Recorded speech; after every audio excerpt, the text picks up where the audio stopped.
और पहले बता देता हूँ कि ये स्टोरी जब मैं सुनता हूँ, पढ़ता हूँ या सुनाता हूँ तो मैं इमोशनल बहुत हो जाता हूँ। I will try to hold on my emotions, but if I get emotional, bear with me. पहले ही कह रहा हूँ, मैं सुनाने से पहले ही इमोशनल हो जाता हूँ। तो बात रामचरितमानस की है। भगवान जी को वनवास हो गया है और वे सीता माता और लक्ष्मण जी को लेकर चल पड़े हैं। रास्ते में एक नदी आती है। नदी आती है तो वहां पर ये निषाद जाति के लोग जो है मल्हार का काम करते हैं। तो जो उनका चीफ है उसे निषाद राज कहा गया है, केवट। तो वहां पर जाके केवट को बुलाया जाता है। कहते हैं कि जाओ नाव लेकर आओ, अयोध्या के राजकुमार राम, लक्ष्मण जी और माता सीता आई हैं, उनको नदी पार करानी है। तो केवट जो है निषाद राज, वो कहता है कि मैं तो नहीं लाता। अब जब केवट ने ये बात बोली कि मैं तो नहीं लाता, तो लक्ष्मण जी का गुस्सा तो नाक पर ही रहता था। लक्ष्मण जी तो एकदम से भड़क गए। लक्ष्मण जी भड़के तो रामचंद्र जी वो केवट को पहचानते थे। तो लक्ष्मण जी को उन्होंने कहा, होल्ड ऑन, रुको जरा। तो राम जी खुद गए उससे बात करने। कहते हैं, हाँ भाई, क्या बात है। अब वो भक्त हैं, वो भगवान है, और हमारे प्रभु तो भक्तों को जानते हैं। जैसे भक्त प्रभु को जानते हैं, वैसे ही भगवान भी भक्त को जानते हैं। तो वो कहते हैं कि हाँ भाई केवट, क्या बात है, निषाद राज नाव क्यों नहीं लेके जा रहे। तो निषाद राज कहते हैं, भगवान मुझे पता है, मैं जानता हूँ आपके जो चरणों की रज है वो बड़ी चमत्कारी है। आपने अहिल्या को, कि आपके चरणों की रज लगी तो स्त्री बन गई थी। तो अगर आपके चरणों की रज मेरी किश्ती को लग गई, नाव को लग गई, तो वो ना कहीं नारी बन जाए। मैं गरीब आदमी हूँ, एक ही नहीं, मेरे से एक का ही नहीं भार उठता, दो दो को क्या करूंगा। अब हट कर बैठा कि मैं तो नहीं ऐसे। अब जो भगवान जी जिन्होंने रावण का भी हट तोड़ दिया, बड़े बड़े राक्षसों का हट तोड़ दिया, उसके हट के आगे निमाने हो जाते हैं, ऐसे हमारे भगवान जी। कहते, अच्छा भाई तू बता फिर क्या करना। तो केवट कहने लगा कि पहले तो मैं आपके चरण धोऊंगा, उन पे रज नहीं लगी रहनी चाहिए, कोई धूल नहीं होनी चाहिए। तो जी भगवान जी कहते हैं ठीक है। उसके हट के आगे भगवान है, भगवान तो भक्तों के आगे बेबस हो ही जाते हैं। तो उसके आगे हो गए।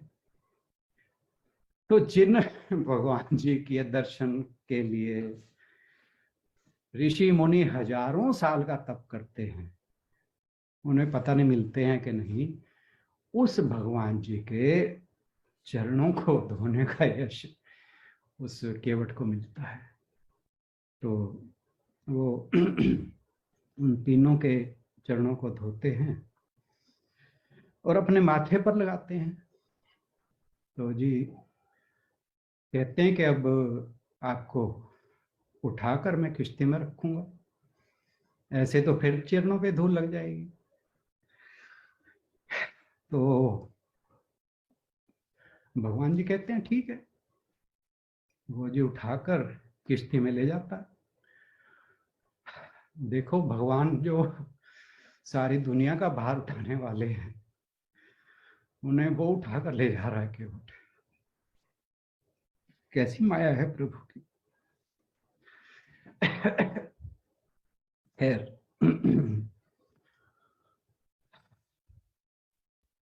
फिर जी वो किश्ती को लेके नदी में चक्कर लगाने शुरू कर देता है बीच में, उन्हें किनारे पर नहीं लेके जाता। भगवान जी कहते हैं, अरे भाई तू किनारे पर क्यों नहीं लेके जा रहा, मुझे बीच में क्यों नदी के चक्कर कटवा रहा है।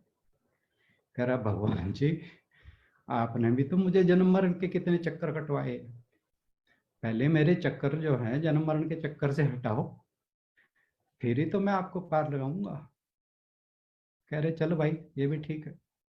खैर तो फिर वो से जब भगवान जी ने ये कहा कि हाँ ठीक है, फिर वो उन्हें पार ले जाता है। अब माता सीता सब देख रही होती है, जब वो नीचे उतरते हैं तो माता सीता अपने अंगूठी उतार कर भगवान जी को देती हैं कि लो, कि इसको निषाद राज को दे दो। तो अब वो कहता कि मैं आपसे पैसे तो नहीं लूंगा। कहते क्यों? कहते कि हम तो एक ही व्यापार के लोग हैं दोनों। कहते क्यों? तेरा मेरा, लोग कहते वो साथ में आए हुए लोग थे, कहते तेरा और राम जी का व्यापार है कैसा हो गया? तो वो कह रहा है लोगों को नैया से एक किनारे से दूसरे पार लगाता है, और ये कहाँ अयोध्या के राजकुमार हैं, तुम्हारा दोनों का व्यापार कहाँ हो गया? कह रहा तुम नहीं जानते, मैं जानता हूँ, भगवान जी भी जानते हैं। कह रहे पूछो इनसे। कह रहे कैसे? कह रहे मैं एक किनारे से दूसरे किनारे पार लगाता हूँ, और ये तो भवसागर से पार लगाते हैं। कह रहे पूछ लो इनसे। अब भगवान जी तो जानते थे ये क्या कह रहा है। कह रहा मैं तो आपसे उतरा ही नहीं लूंगा। तो कह रहे फिर? कह रहे जब मेरी जिंदगी का किनारा आएगा भव सागर का, तो आप मुझे पार लगा दे। तो भगवान जी बस जो तो उसका वक्त था पूर्व जन्मों का उसका, तो जो जो वो कहता गया ऐसे वो करते गए।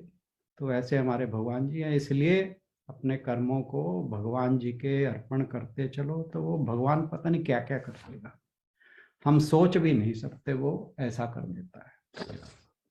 मैं आपको अपनी एग्जांपल देता हूँ, मैं पहले भी बता चुका हूँ कि मेरा ट्रांसप्लांट था, 2014 की बात है। अब कोई कहे ईश्वर है नहीं है, क्या करता है क्या नहीं करता, बहुत से लोगों के लाइफ में ऐसे इंस्टेंसेस होंगे, मेरी में है तो मैं शेयर करता हूँ, पहले भी कर चुका हूँ। कि जब मेरे ट्रांसप्लांट का टाइम आया, जो मेरे डोनर थे, मेरी बुआ जी थी, वो सगी नहीं थी। तो सेम ब्लड ग्रुप का ना होने के कारण बहुत से जो क्लियरेंसेस हैं वो गवर्नमेंट से लेने पड़ते हैं। तो वो मेरी मुंह बोली बुआ थी, बहुत क्लोज हैं हमारे, 35-40 साल का हमारा रिलेशन है। और ये भी नहीं कि किसी ने उन्हें कहा था, जब उन्हें पता लगा कि भाई मेरा ट्रांसप्लांट है और कोई डोनर नहीं मिल रहा है, तो वो नाभा रहती है, भागी हुई आई, कह रहे राजेंद्र तो चिंता मत कर, मैं हूं ना। कह रही मैं दूंगा। और बहुत गरीब हैं, और उनकी फैमिली की कंडीशन मतलब बहुत अमीर होते हुए भी गिरे हुए, उनके जो हस्बैंड हैं वो कुछ अलग ही तरह के हैं, वो डिटेल में नहीं जाते, हम बात नहीं करते। तो जी उन्होंने कहा, तो जो क्लियरेंसेस थे वो बहुत अजीब अजीब थे। होता क्या है, मेरे ब्रदर इन लॉ हैं, वो यूपी में जज हैं, तो उनका एक दोस्त है वो हरियाणा में जज है, उसकी transfer as registrar of Haryana high court हो जाती है। Just 1 month before this process, 1 महीना पहले, इस प्रोसेस के होने से 1 महीना पहले उसकी ट्रांसफ़र रजिस्ट्रार की वहाँ पे हो जाती है। महीना भी शायद नहीं हुआ था। कोई ऐसा नहीं कि गैर कानूनी काम, अनएथिकल या इमोरल काम कर रहे थे, कानून के हिसाब का काम था। बस ये कि वो प्रोसेस में टाइम बहुत लगता है, 4 जगह से क्लियर होनी थी, हमारे हरियाणा गवर्नमेंट से पंजाब गवर्नमेंट में, पंजाब में ऑपरेशन होना था तो पंजाब गवर्नमेंट से क्लियर करनी थी। मेरी बुआ जी जीरकपुर मनी माजरा रहती थी, तो सेंट्रल गवर्नमेंट यहाँ से चंडीगढ़ से भी क्लियरेंस थी। तो 3 तो वो क्लियरेंस थी, चौथी हॉस्पिटल से थी।